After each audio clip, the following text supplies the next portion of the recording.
നമസ്കാരം, എല്ലാവർക്കും പുതിയൊരു വീഡിയോയിലേക്ക് സ്വാഗതം. കേരള ബ്ലാസ്റ്റേഴ്സ് എഫ്.സിയുടെ പ്രധാന താരങ്ങളുടെ കരാർ 2024 മെയ് 31 അവസാനിച്ചിരിക്കുകയാണ്. ഗോൾ കീപ്പർമാരായ ലാറ ശർമ്മ, കരൺജിത് സിംഗ് എന്നിവരെയാണ് കേരള ബ്ലാസ്റ്റേഴ്സ് എഫ്.സി 2024-2025 സീസണിലേക്ക് നിലനിർത്തിയിട്ടില്ല.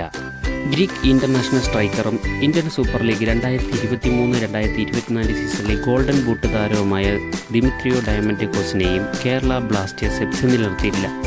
കേരള ബ്ലാസ്റ്റേഴ്സ് എഫ്.സിയുടെ സെൻട്രൽ ബാക്ക് താരമായ മാർക്കോ ലിസ്കോവിച്ച്, ജപ്പാൻ താരം ഡെയ്സുക്കി സക്കായി എന്നീ താരങ്ങൾ കേരള ബ്ലാസ്റ്റേഴ്സ് എഫ്.സിയുമായി കരാർ അവസാനിപ്പിച്ച് നാട്ടിലേക്ക് മടങ്ങി.